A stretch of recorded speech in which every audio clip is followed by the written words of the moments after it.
क्या खुद नीतीश कुमार सामने आएंगे, नीतीश कुमार इस पर कोई टिप्पणी देंगे? क्योंकि लगातार देखा गया है कि जेडीयू पार्टी की तरफ से ये कहा जाता है, विपक्ष की तरफ से कहा जाता है कि नीतीश कुमार मानो गायब हो गए हैं, वो खुद फैसले नहीं लेते हैं, बल्कि बीजेपी अगर जो तय करती है वही जेडीयू में होता है। देखिए, अब इसको मैं एक और बात से कहना चाहूंगा नाज़रीन मैम, क्योंकि अगर हम नीतीश कुमार की बात करते हैं, पूर्व मुख्यमंत्री हैं, लेकिन यहाँ पर अगर देखें तो इस बयान के बाद जो नीरज कुमार ने जो बयान दिया है, उस बयान को आप ऐसे भी देखिए कि सीधा सीधा बीजेपी के खिलाफ यहाँ पर जेडीयू पार्टी जाती हुई दिखाई पड़ती है। और जिस तरीके से बयान दिया गया है, उससे ऐसा भी लगता है कि क्या कोई टकराहट की स्थिति बनती हुई दिखाई पड़ती है, क्योंकि आप देखेंगे कि अब तक जेडीयू का जो कद था वो कह सकते हैं कि सरकार के अंदर यानी मोदी सरकार में काफी मजबूत दिखाई पड़ता था। लेकिन बीते 2-3 महीनों में जो घटनाक्रम बदला है, क्योंकि आपने देखा कि टीएमसी 2 फाड़ हो जाती है, एक फाड़ जो है उनका लगभग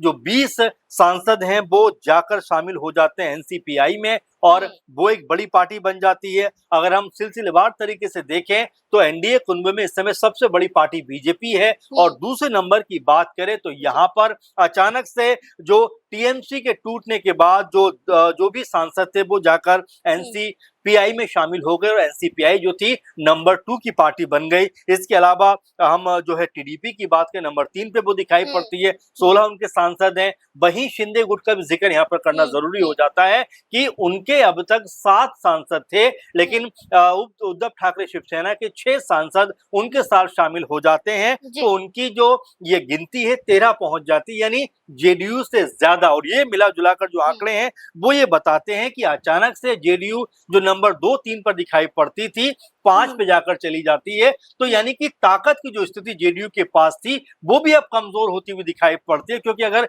जेडीयू को यहाँ पर हटा भी दिया जाए और ऊपर की हम 4 पार्टियों की बात करें जिनमें बीजेपी है, एनसीपीआई है, टीडीपी है और जो शिंदे गुट है, इनको जोड़ दिया जाए तो लगभग 290 का यह आंकड़ा बन जाता है। इसको आप ऐसे भी समझिए कि अब नीतीश कुमार साथ रहे या ना रहे, सरकार के ऊपर कोई बड़ी आंच आती हुई दिखाई नहीं पड़ रही है। तो क्या ऐसे में अब जो जेडीयू है इसीलिए मुखर होकर यहाँ पर बयानबाजी करती हुई दिखाई पड़ रही है? क्या इसीलिए सम्राट चौधरी सरकार के खिलाफ जो फैसला हुआ है अपना जो है बयान देती हुई दिखाई पड़ती है? तो ये तमाम सवाल हैं जो उठकर सामने आते हैं कि क्या अब नीतीश कुमार भी कोई बड़ा यहाँ पर बयान देते हुए दिखाई पड़ सकते हैं? ऐसा अगर होता है तो हो सकता है आने वाले दिनों में इस गठबंधन के ऊपर भी तमाम तरह की दिक्कतें आती हुई